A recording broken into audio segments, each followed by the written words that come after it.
చాలా బాగుంది. So Bujjigadu movie అంతకు ముందు లుక్స్ ఎలా అయితే ఉన్నాయి ప్రభాస్ గారివి సో అలా అనిపిస్తుందని మీకు ముందే చెప్పాను. సో ఇప్పుడు కూడా అలానే అనిపిస్తున్నాయి.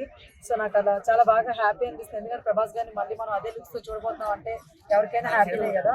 సో చాలా బాగున్నారు, క్రేజీగా ఉన్నారు. At the same time dance కూడా చాలా బాగా ఇస్తున్నారు. కానీ ఆ సాంగ్ వచ్చి 24 అవర్స్ బాహుబలి 2 లో సాంగ్ ఏదైతే సేమ్ అలా ఉందని చెప్పి చాలా మంది పోస్ట్ పెట్టారు.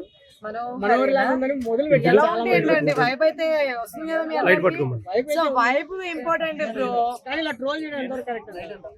ట్రోలర్స్ ఉండేది ట్రోల్ చేయడానికి, వాళ్ళ పని చేసుకొనివ్వండి. కానీ ప్రభాస్ గారు మాత్రం చాలా బాగున్నారు, చాలా చాలా హ్యాండ్సమ్ గా ఉన్నారు. మామూలు చెప్పాలి డాన్స్ కూడా అదరగొట్టేస్తున్నారు. ముగ్గురు దగ్గర తగ్గట్లేదు అనమాట. ముగ్గురు ప్రభాస్ గారు కూడా వాళ్ళు వేస్తున్నారు. ఏం చెప్పాలంటే మరి ఆ సాంగ్ అంటే కూడా దీంట్లో ఇంకా చాలా బాగున్నాయి స్టెప్స్. నాకు చాలా బాగా అనిపించింది.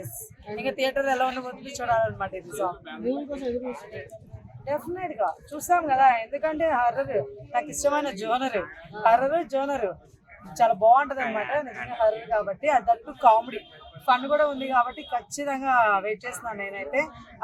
మన మణిశంకర్ వరప్రసాద్ గారి గురించి వెయిట్ చేస్తున్నాము. At the same time Rajasaab గురించి వెయిట్ చేస్తున్నాము.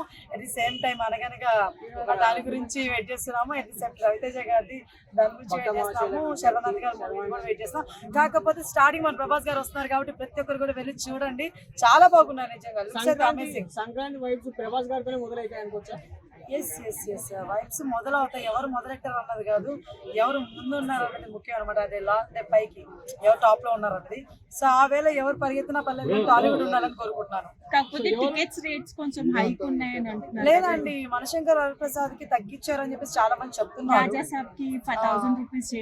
అంటే రాజాసాబ్ ఫస్ట్ డే వెళ్ళొద్దండి, పక్క రోజు వెళ్ళండి. ఏమైంది ఫస్ట్ డే వెళ్ళాలని రూల్ ఏమైనా ఉందా? లేదు కదా, అంటే తర్వాత వెళ్ళండి. కాకపోతే ఒకటే చెప్తాను, ఫెస్టివల్ అప్పుడు మాత్రం 3 days ప్లీజ్ అండి. ప్రభాస్ గారు ఫ్యాన్ కాకపోయినా రిక్వెస్ట్ అండి. ప్రభాస్ గారు ప్లీజ్ ఆ 3 రోజులు భోగి, సంక్రాంతి, కనుమకి చిరంజీవి గారు, ప్రభాస్ గారు, రవితేజ గారు ప్రతి ఒక్కరు కూడా ప్రతి ఒక్క హీరోకి చెప్తున్నాను, ప్లీజ్ ఆ 3 రోజులు రేట్లు తగ్గించండి. ఫ్యామిలీస్ అంతా కూడా థియేటర్కి వెళ్ళి చూడాలి కాబట్టి ఖచ్చితంగా ప్లీజ్ రేట్లు తగ్గించండి. థియేటర్ మొత్తం నిండితే వచ్చే హ్యాపీనెస్ వేరండి. మనం కొట్టే కలెక్షన్స్ కంటే కూడా అవి వచ్చే వైబ్ అయితే చాలా బాగుంటుంది అనమాట. కాబట్టి ప్రతి ఒక్కరిని థియేటర్ వైపు మీరు తీసుకెళ్లాలని నేను కోరుకుంటాను. ఎస్.